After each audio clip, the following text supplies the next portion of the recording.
Look, since Patterson's curse, Salvation Jane has been dying out because they released a special bug or something to eat it. The native species are coming back. This is Ruby Saltbush. It's coming up where Salvation Jane used to be. Isn't it wonderful? It's edible, those berries. There should be a Country Women's Association cookbook, especially devoted to Ruby Saltbush, because it can be used for so many things. You could make sauces out of it. You could make syrups, scones, use it in salads, use it in fruit salads, vegetable salads, use it as a vegetable in a stew, mix it with dough for crumpets and scones, on icing, on cakes. Can I see what I'm doing? Probably not. But they're just everywhere now. Bright, beautiful Ruby Saltbush. Let me have one. That's a very good specimen. Strong flavour, that one.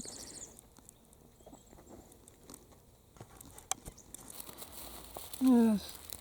Good strong colour. Good strong flavour.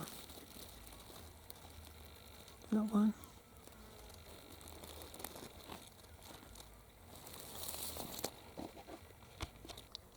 There's still the odd Patterson's Curse Salvation Jane around, but not many. There used to be zillions of them, but now there's only a few. You can tell what their leaves look like. That's Patterson's Curse Salvation Jane, but they're not everywhere anymore. Not since they released a bug. So no more purple meadows anymore. Patterson's Curse are very few. There aren't zillions and zillions of them anymore. Only a handful. And thus, all the Ruby Saltbush are coming back. I must admit I miss the purple meadows that I grew up with, but still, you can't have everything in life. They are an invasive weed after all. And now the Ruby Saltbush are coming back. Everywhere you look, Ruby Saltbush are coming up. Ruby Saltbush are traditional bush tucker eaten by our First Nations people for thousands of years.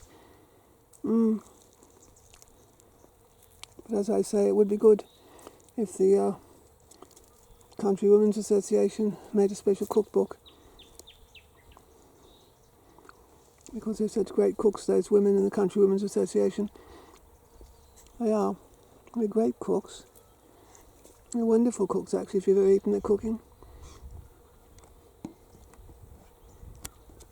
There are bush tucker cookbooks around, of course, too. But, I've known quite a few Country Women's Association ladies, and I know what great cooks they are, and I know that they would be very interested in putting a cookbook together so that everyone could make all these delicious things. This is a huge bush tucker bush rather. It's a bush tucker bush covered in Ruby Saltbush. A huge amount of them. What should they be made into? Into jam, sauces, syrups, parfaits.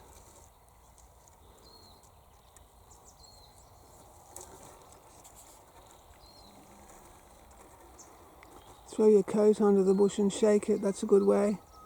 Throw a sheet under the bush, shake it, and then pick up all the red berries that way. Very easy.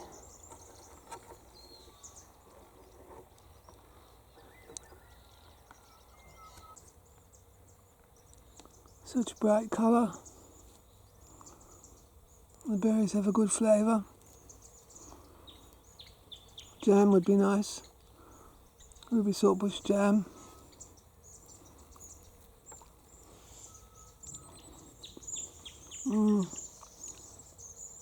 Nice and sweet with just a touch of salt in it.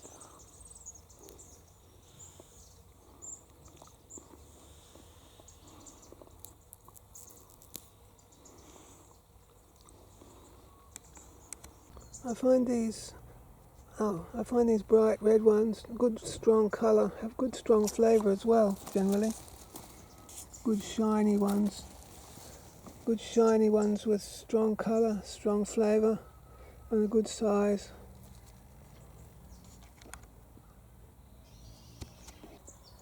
These ones are a little bit smaller.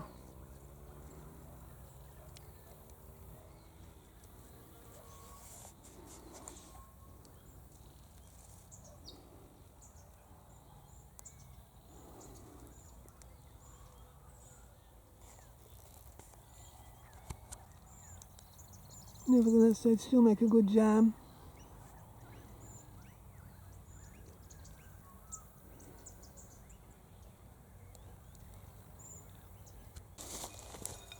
The ripe ones can just be shaken off. See? You can shake the ripe ones off, collect a lot of them very quickly, and then you could sort of sift them out a bit later.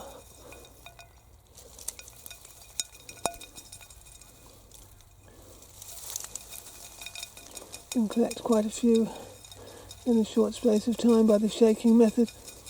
Probably if you floated them in water, the dross might sink to the bottom and the berries might float on the top, or vice versa.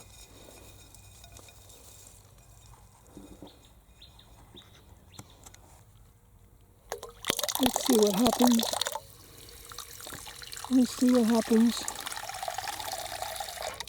Well, there must be a way of sifting.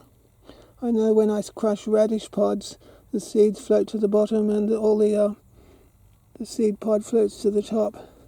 Well, that's something. The berries all float. That's something handy. It's something handy to learn.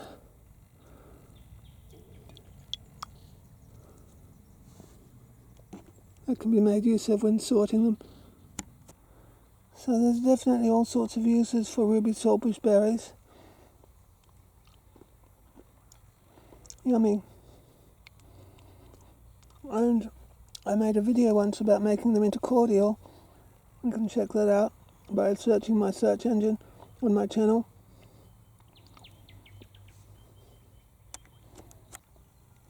Look, I want to show you all the pomegranates are ripening at this time of year, the same time as the ruby saltbush are ripening.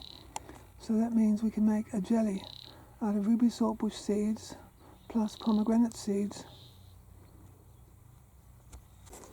So we have lots of pomegranates ripening here on the central slopes of New South Wales.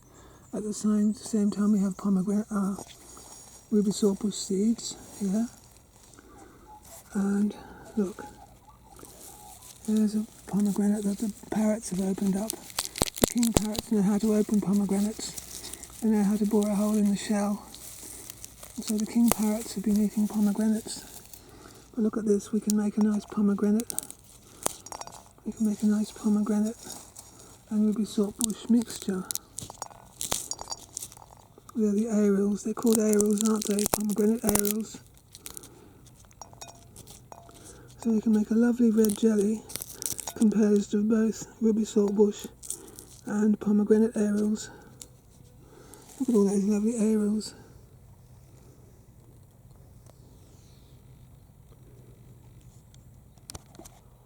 All the pomegranates split open when they're ripe. This one's ripe for eating, and the birds know that too. Yes, those parrots know how to get into them, don't they? All those beautiful ruby red fruits. Aerials.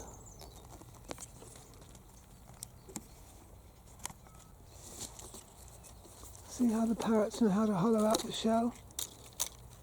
The parrots discovered how to hollow out a pomegranate shell and take every single aerial. Very clever. Looks like the parrots have been busy this morning, haven't they?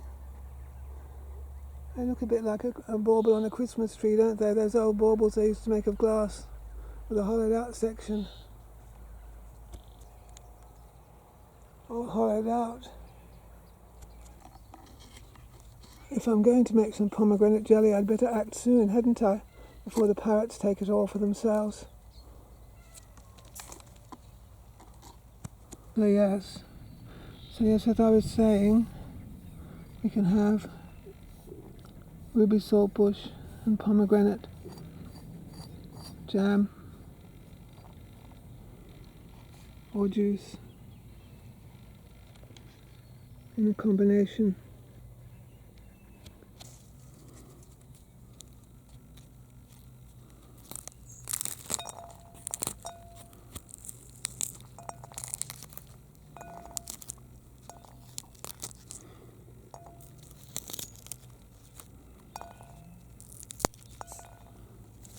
I think you get the idea by now.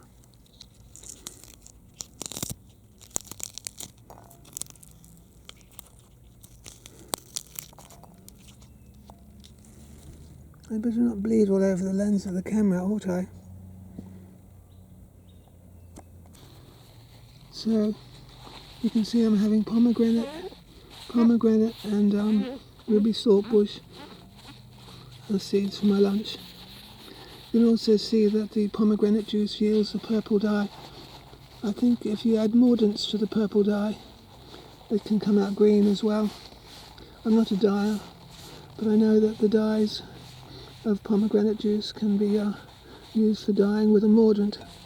It's possible that ruby saltbush can be used as a dye too. Look at that, it's a sort of purple colour. See you anyway. I'm going to go and have my lunch now.